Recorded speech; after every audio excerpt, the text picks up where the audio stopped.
आता सर्व प्रकारच्या आजारांपासून सुटकेसाठी विट्यात आली आहे होमिओपॅथी उपचार पद्धती, ज्याच्यामुळे शरीराची नैसर्गिक प्रतिकारशक्ती वाढते आणि रोग मुळापासून नष्ट करते. शरीराला कोणताही त्रास न होता आजारावर मात करण्यासाठी होमिओपॅथी उपचार पद्धती आजच सुरू करा. लठ्ठपणा, पोटाचे विकार, सांधेदुखी, स्त्रियांचे आजार, त्वचारोग, पुरुषांचे आजार, थायरॉइड, मूळव्याध, मानसिक आजार, केस गळणे, श्वसनाचे त्रास व लहान मुलांचे आजार यावर मात करण्यासाठी आता सांगली, पुणे, मुंबईला जाण्याची गरज नाही. आजच भेट द्या डॉक्टर शुभम मोरे यांचे वेदा होमिओपॅथी क्लिनिकला. आमचा पत्ता डॉक्टर शुभम एस मोरे, जिवाळा बिल्डिंग, तळमजला, गाळा नंबर 1, खानापूर रोड, विटा, तालुका खानापूर, जिल्हा सांगली. संपर्क 95 61 65 18 19 82 089 15 813. नमस्कार, प्राईम न्यूजमध्ये आपल्या सर्वांचे स्वागत. शक्तीपीठ रद्दच व्हावा यासाठी ॲडव्होकेट दीपक लाड आणि त्यांच्या सहकारी शेतकऱ्यांनी सुरू केलेले आंदोलन आता वेगळ्या मार्गावर पोहोचले आहे. मुख्यमंत्री देवेंद्र फडणवीस यांना या शेतकऱ्यांनी आत्महत्या करण्याची परवानगी मागितली आहे. या शेतकऱ्यांनी रक्तदान करून म्हणजे स्वतःचे रक्त देऊन निषेध व्यक्त केला असून सत्ताधारी सरकारमधील कुठलाच नेता यावर काहीच बोलला नाही. ज्यांची जमीन जात आहे त्या शेतकऱ्यांशी चर्चाही करीत नाहीत. एकाधिकारशाही, दडपशाही करून त्यांचा आवाज दाबण्याचा प्रयत्न हे सरकार करीत आहे. त्यामुळे शेतकऱ्यांच्या मनात मुख्यमंत्री देवेंद्र फडणवीस व त्यांच्या सरकारबद्दल प्रचंड राग असलेला पाहायला मिळाला.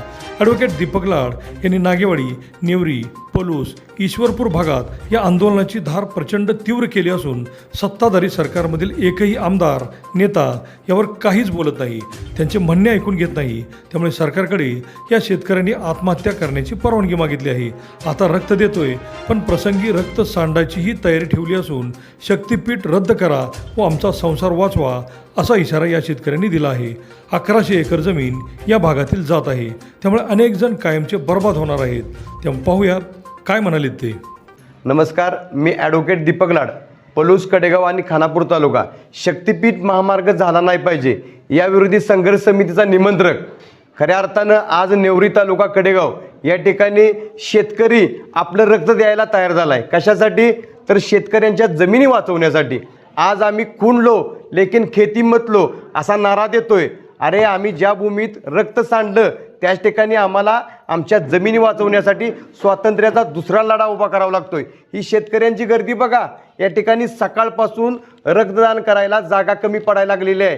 कारण शेतकऱ्यांच्या जमिनी ह्या शेतकरी काळी आई म्हणतो आपल्या जमिनीला, ती वाचवण्यासाठी कुठल्याही राजकीय नेत्याच्या वाढदिवसाला सुद्धा रक्तदान शिबिराला गर्दी होत नाही, तेवढी गर्दी झालेली आहे. फडणवीस सरकारला माझी विनंती आहे, आम्ही सगळे आंदोलक हात धरून पाया पडतो, परंतु इथनं शक्तीपीठ झाला तर आंदोलन तुम्हाला सोसणार नाही. मागच्या 4 महिन्यापासून आम्ही सगळे रक्ताचं पाणी करतोय. येणाऱ्या काळामध्ये शक्तीपीठ आंदोलनाची दिशा ही अत्यंत तीव्र असेल. त्यामुळं तुम्ही तात्काळ शक्तीपीठ महामार्ग रद्द करावा.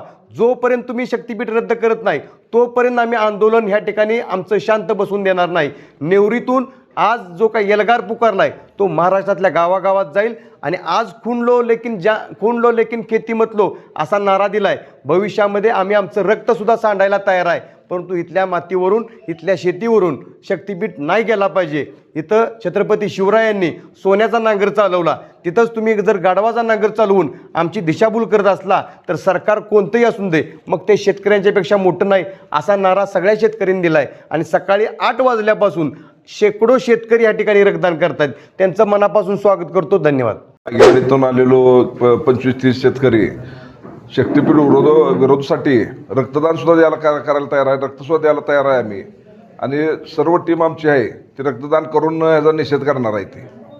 आणि इथनं पुढचा लढा जो आहे अजून कसा करावा लागेल तो तयारी आहे आमची. हे रक्ताची बॅग तुम्ही बघू शकताय, शेतकऱ्यांनी हातात घेतलेली आहे. उद्या रक्त सांडायला लागलं तरी बेहतर, प्राण गेला तरी बेहतर असा नारा देत आहेत. म्हणजे बघा, इतक्या वयामध्ये सुद्धा शेतकरी रक्तदान देतोय. ही धाडशी भूमिका फक्त शेतकरीच घेऊ शकतो. त्यामुळे सरकारनं भानावर यावं, या काकांच्या हातातली रक्ताची बॅग बघावी आणि सरकारची झोप जावावी, एवढी या ठिकाणी मी सरकारला विनंती करतोय. आणि शक्तीपीठ महामार्ग रद्द करावा अशी समस्त शेतकऱ्यांच्या वतीने विनंती करतोय. माझं एक मत असं आहे देवेंद्र फडणवीस यांना, की असं मत आहे की आमचं रक्त जाऊ, काय वाटेल ते हो, पण आम्ही जमीन जाऊ देणार नाही. हे माझं एक वाक्य आहे. दुसरी एक गोष्ट, जर तुम्हाला शासनानं केंद्रानं जरी परवानगी दिली असली तरी मला सुद्धा स्वतःला परवानगी पाहिजे आत्महत्या करायला. तर आमचे सगळे शेतकरी सगळे आत्महत्या करणार आहेत, यासाठी तुम्ही आम्हाला परवानगी दिलीच पाहिजे. नसेल तर शक्तीपीठ रद्द झालंच पाहिजे. दोन्हीतलं कुठलंही तुम्ही करू शकता.